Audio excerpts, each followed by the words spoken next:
Sometimes when I see this map, I get visions of Anakin Skywalker making his infamous return to the Jedi Temple.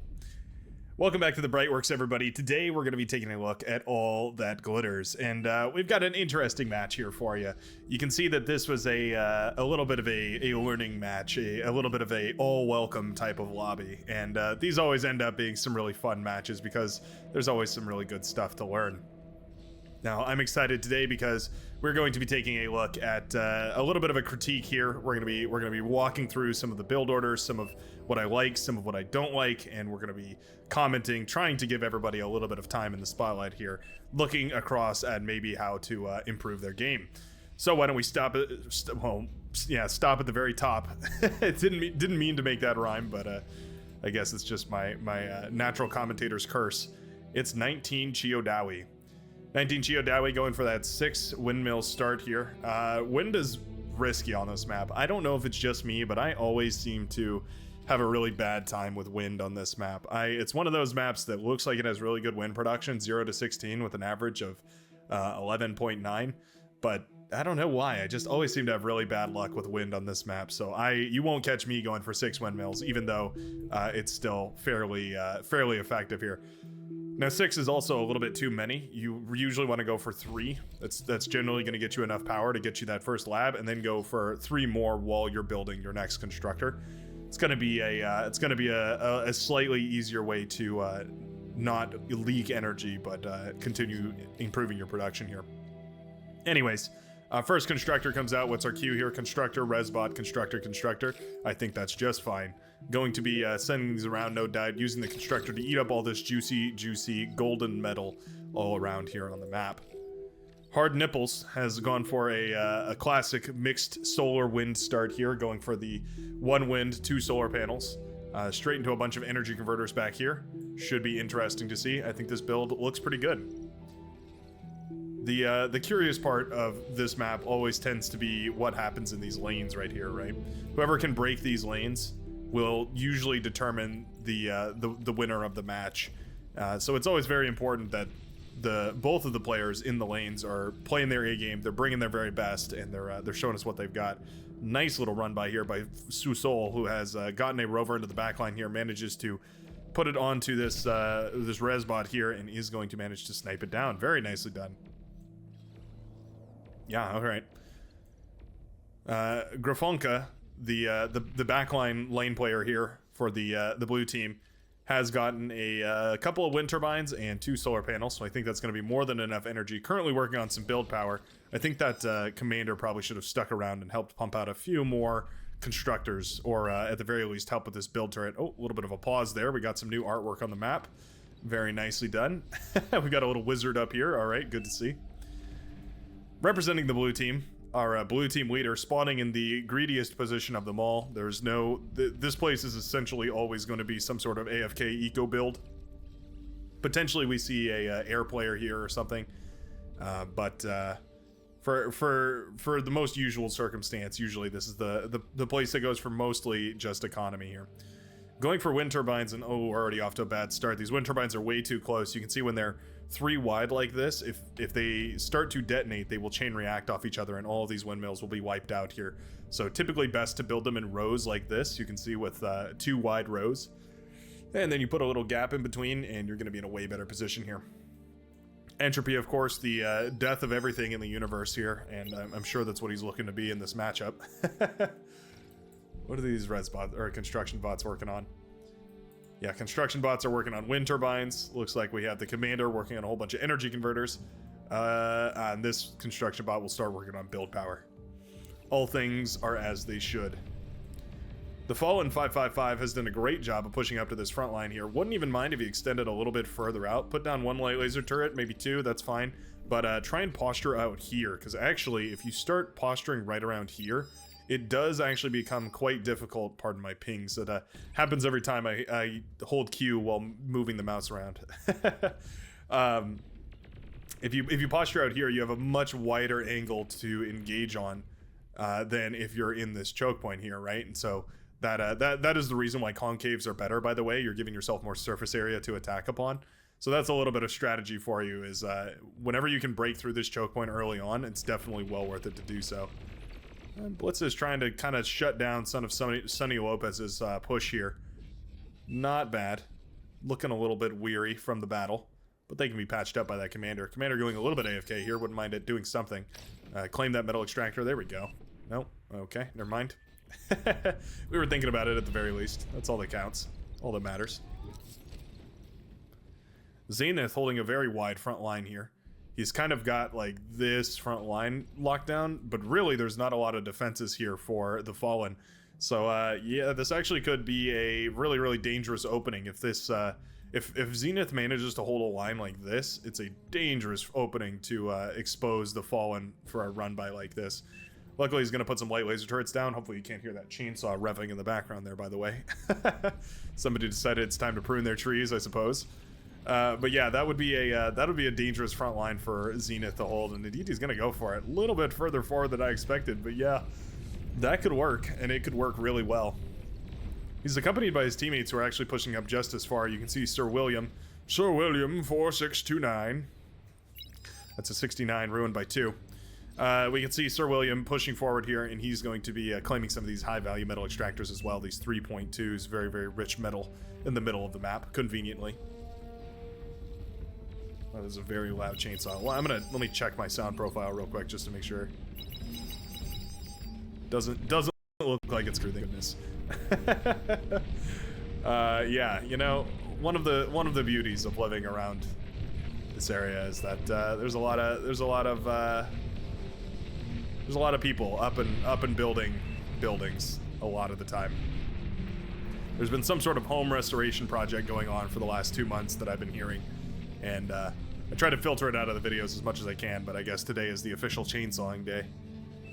It's where they take the block of wood that all houses are made out of, the 3,000-pound block of wood, just a massive, you know, 300 by 300 foot block of wood, and they start chainsawing away at it to carve out the frame of the house,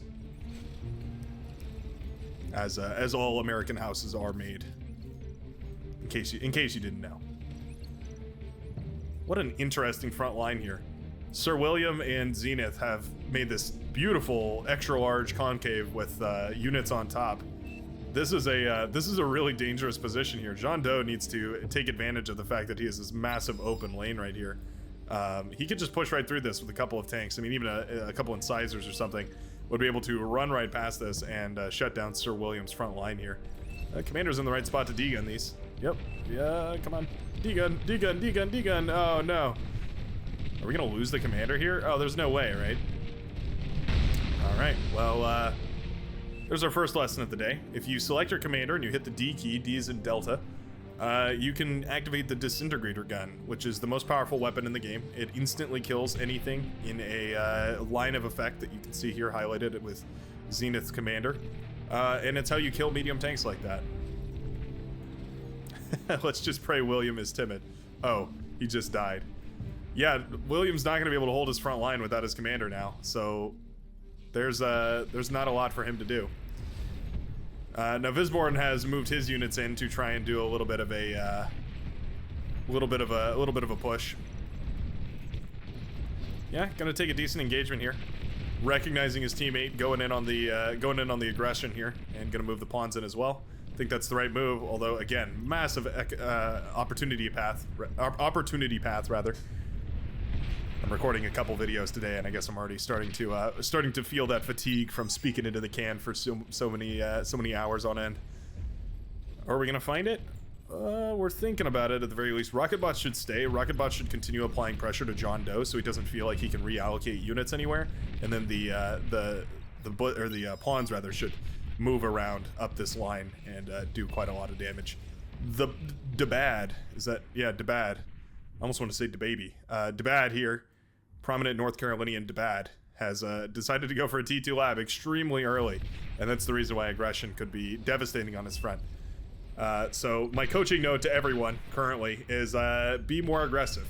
It looks like virtually every player on the red team will be rewarded with some sort if they were a little bit more aggressive here, and the green team would certainly have way more ground the green players of the blue team at the very least would certainly have way more ground if they got a little more aggressive too. Now this is quite nice. Looks like Aggressa and the Fallen have both decided to push through here in a joint force. And my question is, how does this not end the game right now? These tanks are moving in. They do spot the commander, so as long as we don't walk them right into the commander, we're going to be able to burst it down before it manages to degun everything. Or just run past it. That's just as effective here too, as a bunch of incisors and brutes start to roll their way down the line here. Uh-oh. Yeah, this is devastating. What is Sonny Lopez going to do about this? It's a question that is on my mind currently. Incisors here pretty good against the ticks, actually. Incisors don't have a lot going for them, but I suppose their laser cannon is fairly decent against ticks here. Brute's going to blast down this welder fairly quickly. More basically always beats less, and that is no exception here for the brutes that have now found their way into the backline. A gunslinger was built, which is definitely the ideal solution for these tanks, but there's just so many of them. It's going to take forever to clean all this up, and suddenly the blue player, their economy is trashed. Yeah, there's nothing left for him. Rex also in for T2 back here, so he has a couple of lightning tanks, which are going to do a little bit better here. Can we get the T2 constructor? Oh, that would be so nice. I think we're going to get it. Yep, T2 constructor goes down. So annoying here for Entropy, who now has to clean up this entire base and do it with basically just T1. Oh no, he does have another T2 over here, luckily. This is so costly. That was a tremendous run by right there. Wolverines, of all things, are making their way downtown. Okay, interesting. They did counter right side though. They as pointed out in chat, they definitely did counter attack through the right hand side. Now there are some light laser towers here. They're doing a great job of whittling down some of these pawns, slowing this aggression at the very least, going to allow for a little bit more time to respond on the red team's behalf. And certainly the response couldn't come soon enough. There's a spider on my leg. Sorry to break your immersion there. That was just felt something crawling on me. A little bit of a arachnopod. So why aren't we continuing to push here is the question. Looks like that same question may be burning in the Fallen's mind as well, more or less. There's no reason why these units shouldn't be burning through the entire middle section of the map here and devastating whatever they roll across. I like these minefields, by the way, that are set up here. That's going to screen out any infantry clusters that break away and try to run past. This was eventually cleaned up with basically minimal casualties here. A couple of light laser turrets went down and some T1 solar panels nobody cares about. It's, yeah, that's actually a fairly decent trade for all those pawns that died right there. Not bad whatsoever. Debad getting extremely lucky that his unit, or that his opponent rather, was timid enough not to attack him while he was going for that T2 lab very early on. I suppose it sort of breaks your intuition, right? You don't expect someone to go for a T2 lab so early, so maybe you're not thinking like, oh, there's no units out because he's going T2. You might just think, oh, there's no units out because I can't see them. They're hiding somewhere else, right? I guess that's a fair assessment here. This is all artillery. I didn't really realize it, but yeah, that's a lot of artillery, and it just all got jumped on by a bunch of medium tanks that are going to have a field day tearing it all apart. Excellent engagement right there by Zenith. Now he is dealing with a counterattack here right down the middle. These units are just going to try and pressure right through all of this static defense that he's built. Static defense, of course, is fairly efficient at trading against these vehicles, but it is immobile, so that's its trade-off there. Riot tank's very good. Oh, just barely not going to be able to kill this warden. Left with 5 health to its name. It's a survivor, that's for sure.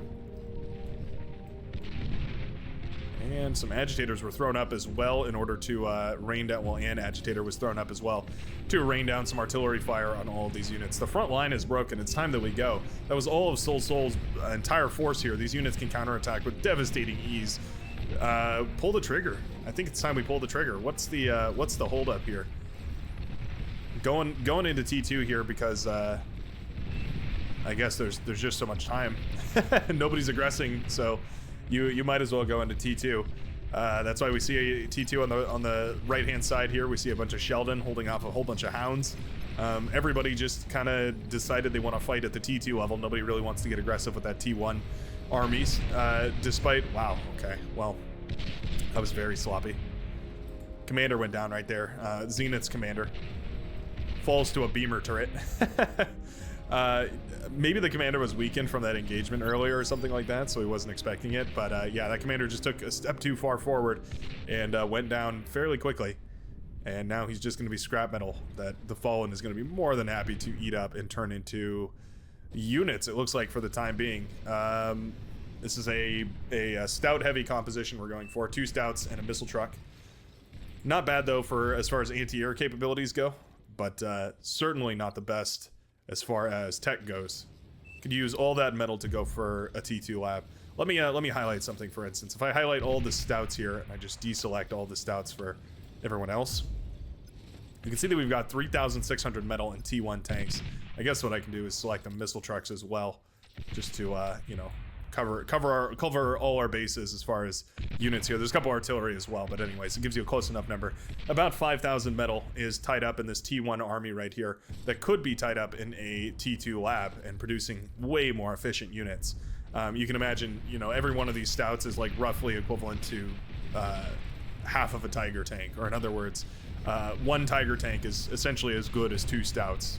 Maybe even 3. Kind of, I mean, there's as good as is not a very good comparison, right? Like, as far as damage done and health goes, you know, both of which are higher, but also you can just use them to different effects. I mean, phenomenal job as far as holding the line goes to Zenith and Sir William 4629, both of which having a little bit of internet issues here. Zenith is cleared up. William was having a little bit of a command delay. Also, somebody on the blue team has resigned here. Looks like it was the blue player. Decided to tap out of the game. Got his base blown up and decided it was no longer worth playing here. Sonny Lopez will be in charge of taking charge of that. Currently, though, mostly just interested in pumping out a lot of build power here. He has tons of metal. He has tons of energy. Just not producing anything. Interesting. So despite opening up multiple holes in the wall here, we've decided not to capitalize on virtually any of them, and instead are going to just keep teching. These tanks should start moving. They're certainly thinking about it. There we go. Gonna jump on that gunslinger. That's quite nice. Oh, the lightning tanks do arrive, though. Yeah, that'll shut those down pretty quick. Lightning tanks, of course, essentially the hard counter to those T1 medium tanks. They're faster, they're stronger, they're better in every way. And they will shut down T1 medium tanks with relative ease here. Trying to get a little bit of counter-aggressive here is Zenith moving in his forces, but all said and done, not much was accomplished here. T2 in the back line for the Fallen's commander, Aggressa, who is playing in the back here. That's Aggressa with the soft A, soft R. We have a bull on the front line as well, bulls, multiple. And yeah, those are going to do pretty good against these tanks as well. Nice little explosion there, takes out all of those missile trucks, shutting down that harassment. And this choke point is becoming, well, just that. It's choking up quite nicely. Sheldons are starting to spiral, but that goes both ways here. We can see that the Sheldon army for Sir William is lining up. It's the Sheldon army of Sean Bruv from England, from the UK. And they're going to be matching up against each other here in a battle of the artillery. I feel like that's very on par as far as castles and sieges and artillery go.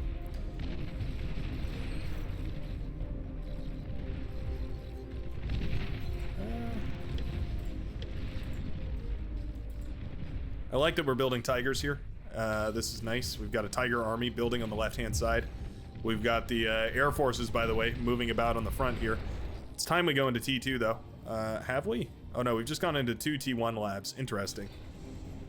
I actually don't mind that so much, except for the fact that you're not going to be on T2. Looks like who is this here? B2B was handed a T2 constructor at some point, so it does have those T2 construction or T2 metal extractors rather. Tiger tanks started moving, by the way. Caught that on the mini map. Yeah, the T2 aircraft are quite a bit better, but frankly, if you have enough T1, you can do effectively the same job. So it's not devastating to not go for that T2 economy, but it does worry me sometimes because Well, 2 T2 air laps is better than 2 T1 air laps. Right? Anyways. Sheldon won this fight handily. They will easily shut down all of those hounds, meaning that Vizbor N does not have an army at this time. Tremor was also included in this composition over here to rain down some inaccurate but devastating firepower. Bulls are also starting to push in. There's a lot of tigers here, though, and I think with a decent enough engagement, those tigers will be able to shut down the bulls here. We'll have to keep an eye on that over on well, I guess it's the northwestern side here. You know, no engagement also works, as both players decide not to fight. Much better for the blue player to posture an army here than to posture an army here and here. So I don't like the position that he's in at the moment. Oh, those artillery are quite nice, though. Yeah, those contribute a lot of firepower here. Also distracting that tiger army, allowing for the hounds to move around on the left-hand side. Massive engagements all over the map. I'm going to slow this back down to 1x speed. Huge Marauder run by. This is what we've been working on in the backline here. Hard Nipples has decided to show his hand. He's got the Marauders out and about. There are, however, Marauders here from Grifonka, who has also gone for a little bit of an eco in the backline here. You can see that T3 lab up and running. Marauders tearing their way through this army with relative ease, though, and the only thing that's going to shut these down in the T2 stage is probably going to be sharpshooters. Welders, not bad either, but yeah, sharpshooters are probably the most readily available. Light mine's not very effective against these Marauders here, but I suppose if you run over enough of them, they're gonna work. Yeah, alright, well, I'll be damned, those light mines. I didn't expect them to shut down Marauders, but that ended up working out pretty nicely here. You can see that push petered out on the northwestern side. However, a big contingent of Tigers is ravaging the base here of Sol. They are headed well into the backline. There's a bunch of gunships shutting those down. Looks like the Marauder push will peter out as well, as those are dealt with by blue Marauders, as well as those light gunships coming in and actually saving the day. Didn't expect that, but they actually did do a decent job of that. Gunships here, the Wasps will do a decent job of shutting down a lot of those Tigers. Very good to see. Looks like the red Tigers, well, I guess the brown Tigers over on this side, will push through. They will shut down some of those hounds, and that will be all she wrote as far as aggression goes on the left-hand side. Another army is building, but those bulls are much more expensive, much more difficult to field here. I like that we're shutting down this static defense, opening all this up to a run-by. Whoa, airburst nuclear launch there. Looks like there was a nuke that was built. I'm going to guess that it was built by the blue team here, because I don't see it on the red. There it is. Sonny Lopez did go for a nuke. Didn't scout whatsoever, though, so that nuke was essentially wasted. Could have plopped it down right here and ruined this entire army. Could have put it down over here, wiped away a lot of the static defense. Could have even put it in this little butt crack right here that is open and available, and could, yeah, maybe have even done some damage that way. Wasps are going to easily clean up this one lone Marauder, the hero who made it through, the survivor, who will survive no more. All in all, this advantage is definitely in the blue team's favor. They just need to press it. We have the res bots. They're eating up all the metal. We have basically everything we need to win this game at this point. There's basically no defense here in the middle of the map, save for the gunships. There is a single flak truck that was included in this composition, so that's quite nice. Make it 2. Call for trouble and make it double. There's 2 flak trucks included in this composition. One of them will be bursted down by these gunships here, but not before the second one manages to take out quite a lot of them. Weakens a lot of them for sure, and takes out quite a few. Yeah, you can see they do pretty good against those gunships. Softening them up, to say the least, but shooting down many of them. And this is great. This is just the aggression that we were looking for here. Zenith moving forward with a lot of these Tiger tanks swarming into the base. It's rare that Cortex gets the opportunity to swarm. That's a very Armada thing to do, but certainly the Tiger tanks are one case where they get the chance to participate in the Zerg-like activities. You can see the Tigers are just a menace. They gum up all the production here. The friendly fire is dangerous. Everything about the Tigers just is annoying to deal with. And they've done a decent amount of damage. Okay, nuclear bomb is launched here. It looks like it was targeting this area here. Boom. Massive connection right there. Wipes out a lot of the static defense, weakens up this other Scorpion turret, shuts down a bunch of those bulls that were very close to the strike zone, and it's going to open up this path to a little bit more aggression. Right-hand side also pushing in. I mean, this has got to be a win for the blue team, right? I don't see how they're routed here. Hard Nipples has gone back into Eco here. He's gone for T2 Air Lab, and he's gone into Eco, so no more Marauders are coming out of him. We don't see T3 yet out of our red player, 19 Chiodawi. Didn't have a problem in the intro, but that's because I got to rehearse. I won't lie. I practiced a little. This feels like a little bit too early of an economy to go for Razorbacks. I mean, I do like the inclusion of this advanced fusion reactor, but we should definitely eat up our T1 solar panels, if not a whole fusion reactor, in order to fund it. Meanwhile, these Sheldon are just devastating here. How are we going to deal with this Razorback? D-Gun is the answer. Hard Nipples already moving that commander into position here. Going to try and shut down that perky pesky invader trying to push into the back line here. Razorback is accompanied by hounds, though, so you have to be so careful not to walk into the fire range of those hounds. Oh, do it, D-Gun. There we go. Oh, the Razorback still managed to pop all the build power. God, that's annoying. That is so annoying. Anti-air was also included in here. That's actually really nice. If you're going to go for a push, include some anti-air, and that way you, at the very least, will shut down the enemy's air wall. And will actually make consequent bombing runs way easier. Notice the lack of static AA defense here for the red team. Certainly another note that we could share for everyone on the blue team, but specifically the air player here, who has gone for a decent economy, by the way. A couple of fusion reactors going into a second advanced fusion reactor. Would love to see these eaten up here. Once you have one fusion reactor up, advanced fusion reactor anyways, basically no reason to keep those regular fusion reactors around. And doubly so for these advanced solar panels, by the way. Again, still on T1 aircraft, so loads more metal going into economy than into the aircraft at the moment, which is not the end of the world. Would love to see some reclaim distributed all over the place here. If we look at our metal map, I mean, you can see 7,000 metal, 18,000 metal, 20,000 metal. I mean, you could build 10 resbots and sacrifice them, eating up as much metal as you can over here, and they would easily pay for themselves 4 or 5 times over.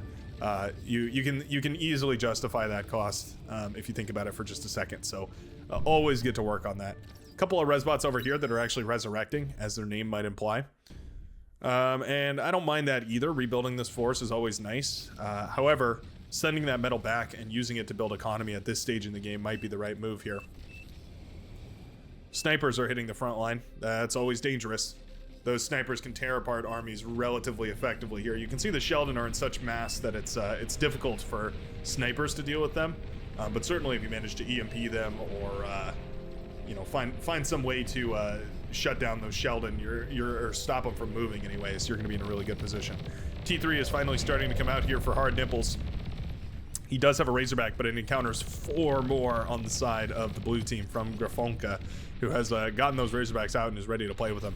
I would love to see one of these peeled off here. Just take one of these Razorbacks and send them to the left. This army of Sheldon is going to be mostly focused on trying to push backwards and into these Razorbacks here. They're not going to be expecting these Razorbacks to walk towards them. The Razorbacks do get bursted down here, and unfortunately for Grafonka, that is going to be all she wrote as they get waterfalled to death. And that's gonna be it here. Another nuclear explosion, by the way, over on this side of the map. Doesn't catch as much as the army, but it does remove a lot of that static defense, so I don't mind that whatsoever. Tiger tanks rolling to their doom here as they start, well, yeah, rolling forward, trying to push on through this little choke point here. Excellent engagement there for the Fallen, who takes a way better fight. Why are we sending Razorbacks to our death? We need to micro these a little bit better. One Razorback at a time is just grounds for D-Gun, but at this point we don't even need it. The Sheldon are more than capable of just raining away on these Razorbacks and melting them down quicker than the Razorbacks could even march towards them. Now we're in proper late game T3 area though, and despite the grammatically incorrect nature of that sentence, it is true, and we are headed well into a final engagement. I feel. Yeah, these Razorbacks take an excellent trade. They blitz down the army of Sir William. That was all of his Sheldons. It's basically his main force, and they're going to start marching their way forward. There's a bunch of Tigers, which are dangerous, and they're difficult for those Razorbacks to kill. But the Tigers don't do a lot of damage to the Razorbacks, so it's kind of just a who's tougher than who sort of battle.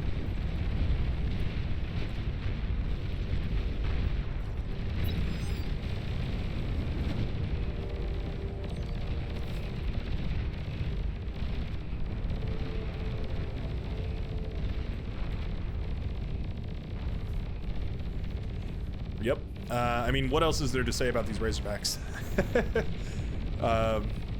They do good work. Eventually going to be blasted down here. Would love to see these self-destructed. No reason not to. These mines are going to react with each other, but that's okay. They did their job. Shutting down that Razorback over there. Northern side of the map has crumbled. The northwestern side of the map, that is, has completely caved in. All of the forces that were built up by the blue team over there eventually were able to collapse on that.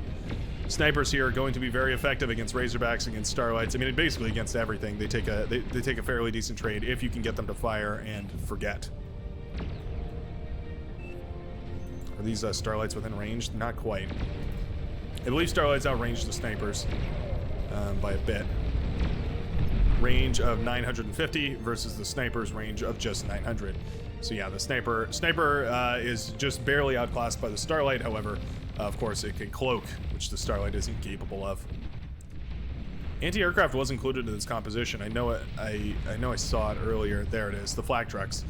That's great. That's going to shut down these fighters and these dragons very nicely here. It's going to allow for these units to continue pushing forward. Mouths are very, very dangerous, but we need some sort of armored core to protect these here. I think that would be the best option.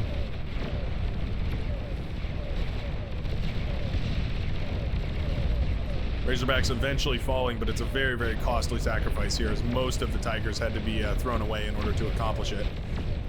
Starlight's essentially the perfect unit to use here to shut down these aggressing Razorbacks over on this side. But a single tick spam will shut down all of these snipers, making them effectively useless, and Razorbacks will be more than enough, as well as the Sheldon here, which are still alive, to clear all of this up. I'd like to point out that that nuke launcher is still available, and this is not protected by anti-nuke. This would be a, this would be a devastating field to nuke away. Cleave this massive army of units in half, and it's going to be a much more forgiving fight here.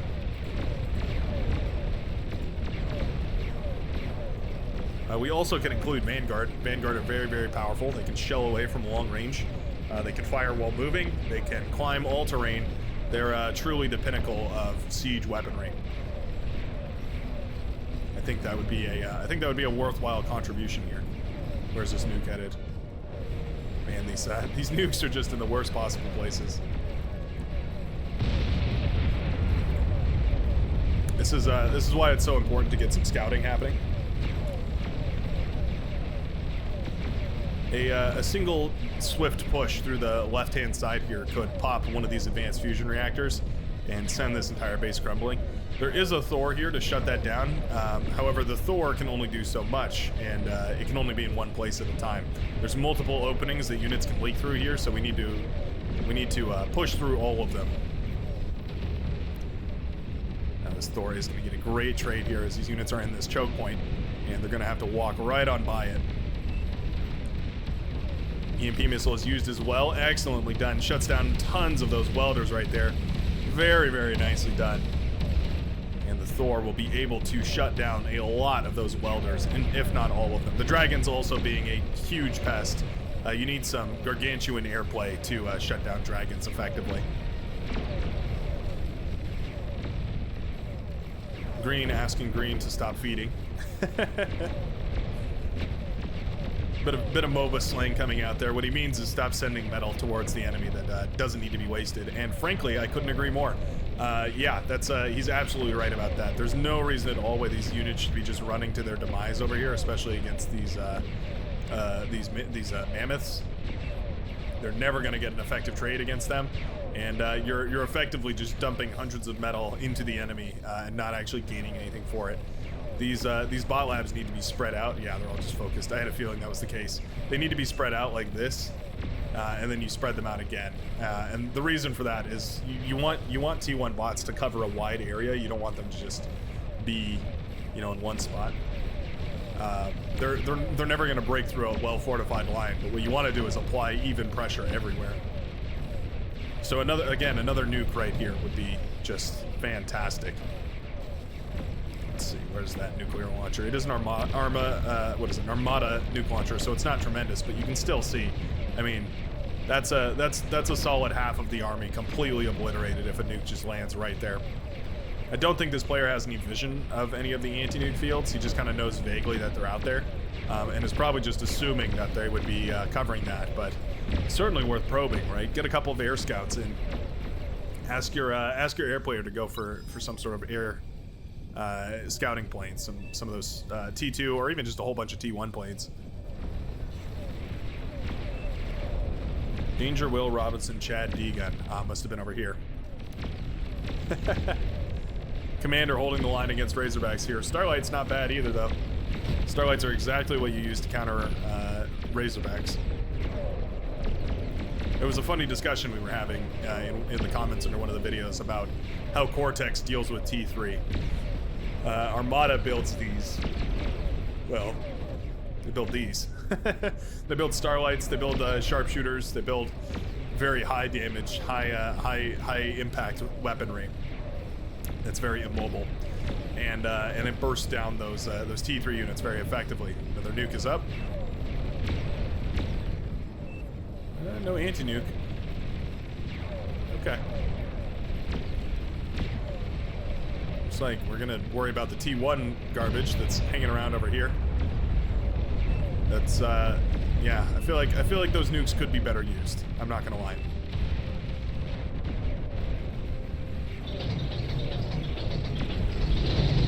Sending in the fleet.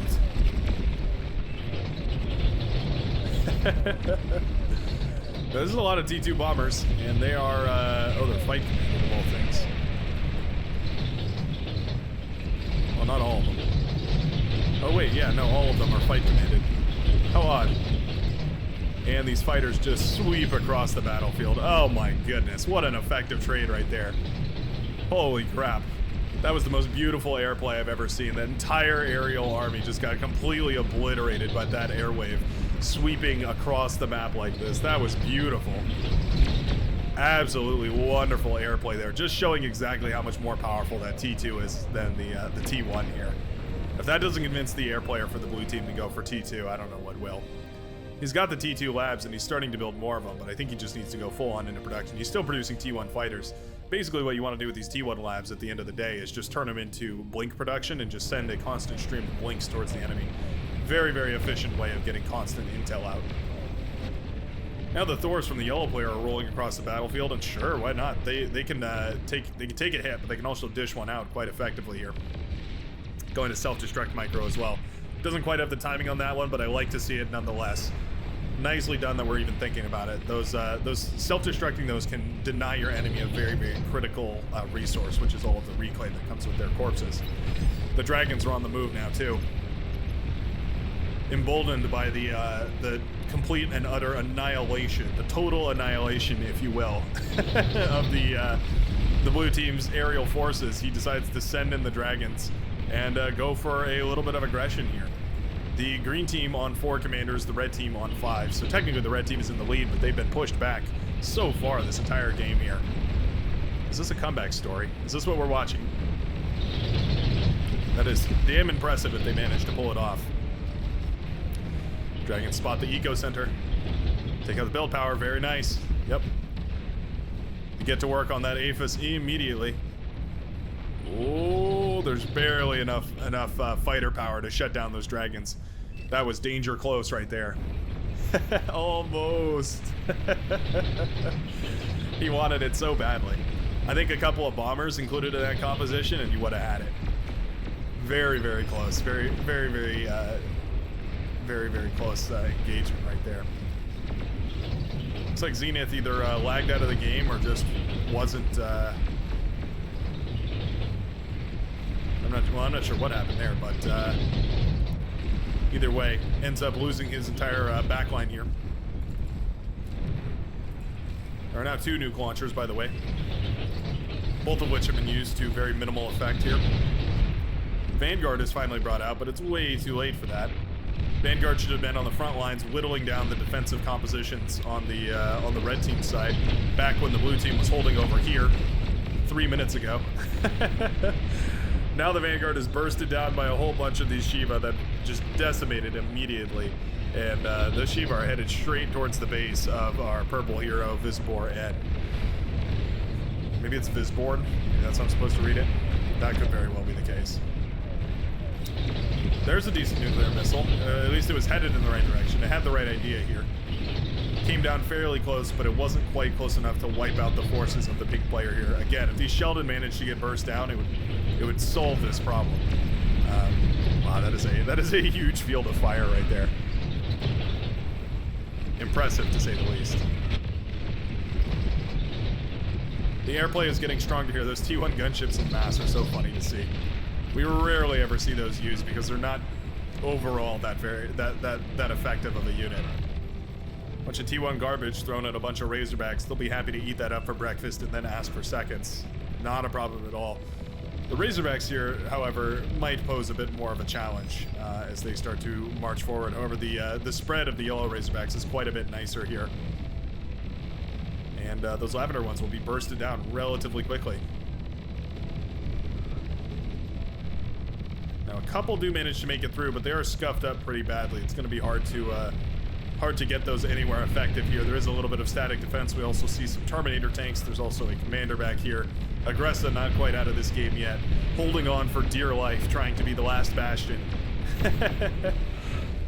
Trying to stand with the fallen, who has not yet resigned from the game. Very, very noble, very honorable. A couple of Thors here, bursting down this here Razorback. They do a lot of damage.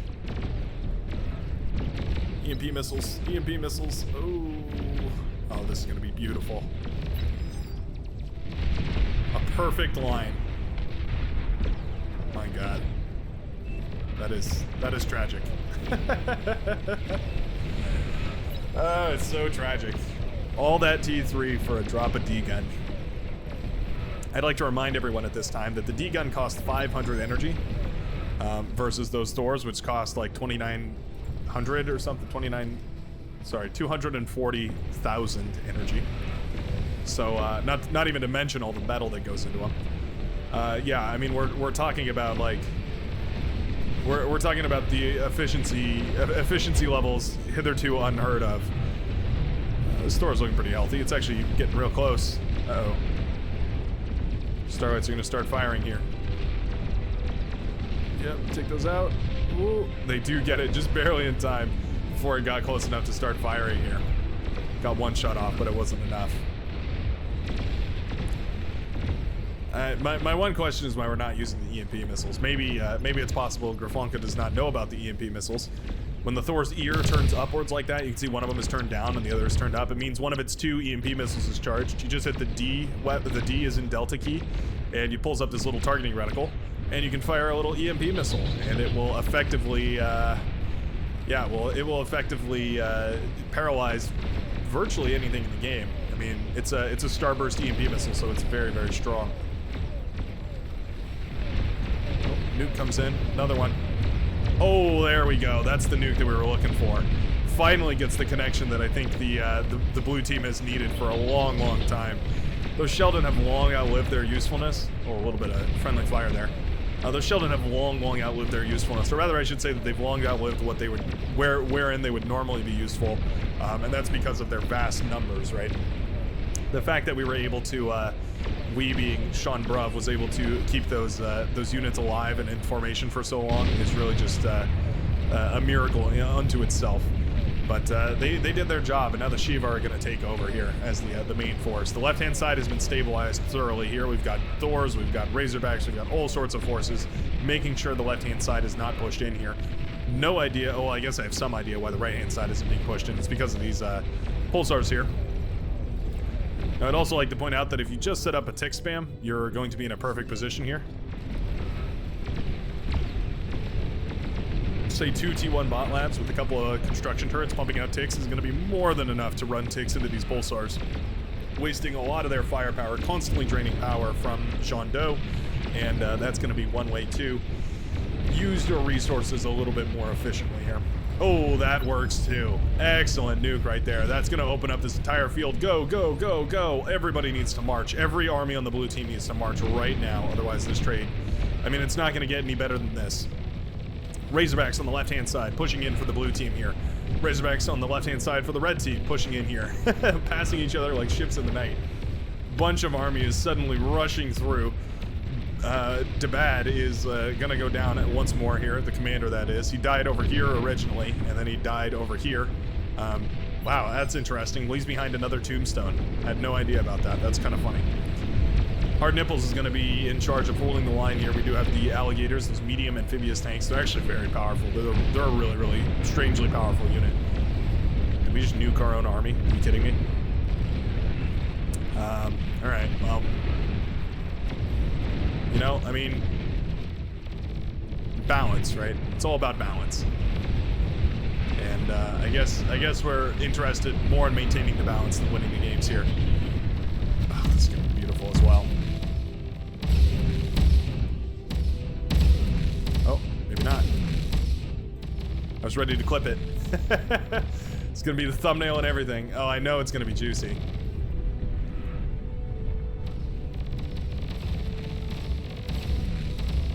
Come on. I know you want to do it.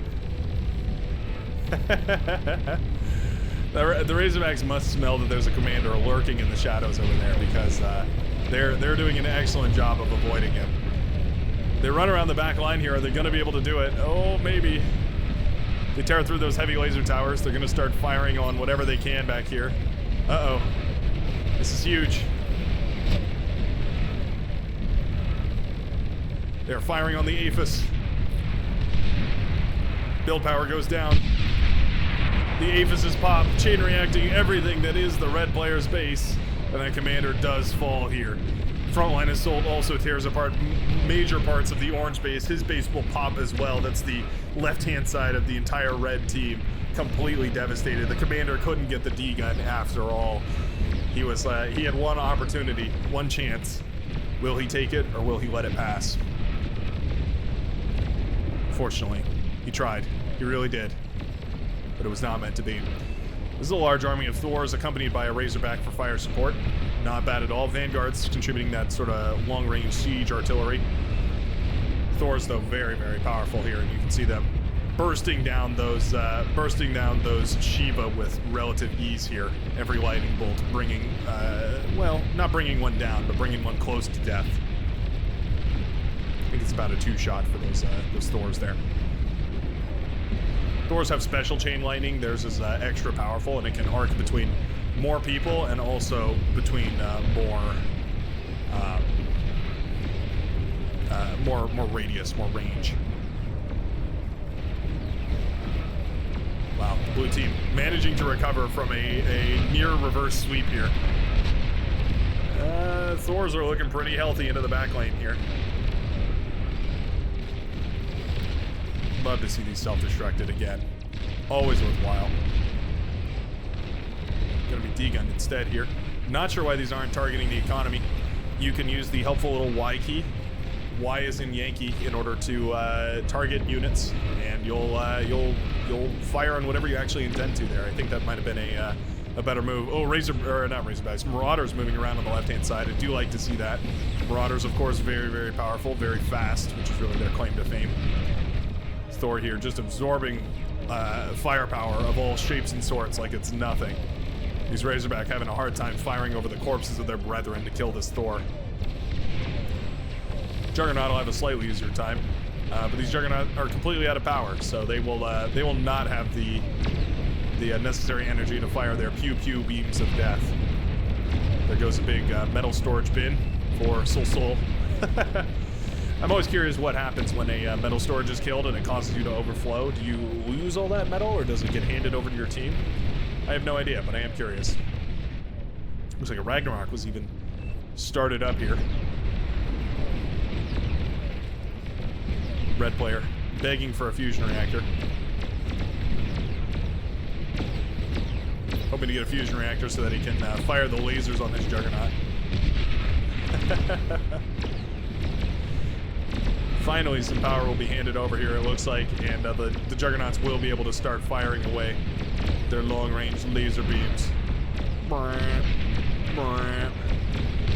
But it will not matter, as the Juggernauts are brought down by the power of the Starlight. Very powerful indeed. Razorback's gonna charge headfirst into this pile of well, Shiva as well as Sheldon are all working together here. Same team and whatnot. But all said and done, I think those Razorbacks are going to have a field day marching through here. Well, you know, maybe I was a little preemptive about that. I guess the Sheldon do put out quite a bit of firepower, and those Sheldon are not to be underestimated either. The Shiva and the Sheldon. It's sort of a bit of a tongue twister there. Thor is focusing on bursting down this Ragnarok. The last thing they want is a Ragnarok coming up, so that will be shut down very quickly. We could just pop the economy and win the game, but, you know, why not kill that, of all things? Finally, the fighters are sent forward here. Virtually no fighter is left here for the red team, and the EMP bombers will start to make their runs. Just paralyzing whatever the hell they feel like. You can only paralyze so far. The effect only stacks so much, so it's not like you gain all too much by paralyzing one thing a whole lot. But at the end of the day, the T1 gunships will win it, as the yellow player pops and the pink player will not be too far behind, I feel. Come on, let me get a beautiful shot of it. These T1 gunships, man. Who knew? Who knew those T1 gunships could be so dangerous? We actually do have a lot of the Roughnecks here as well. Roughnecks, of course, quite a bit better. Finish the mission. There we go. Boom goes the dynamite, and Sean Bruv will be left with the commander and no power to speak of. Down goes Sean Bruv. Down goes the red team. Oh, well, wait, not quite yet. Ah. We have a hero. A lone wolf finding his way through the darkness. I'm hiding. No scout planes included here, so gonna be a while before we find this commander. I'm gonna go ahead and hit the speed up button.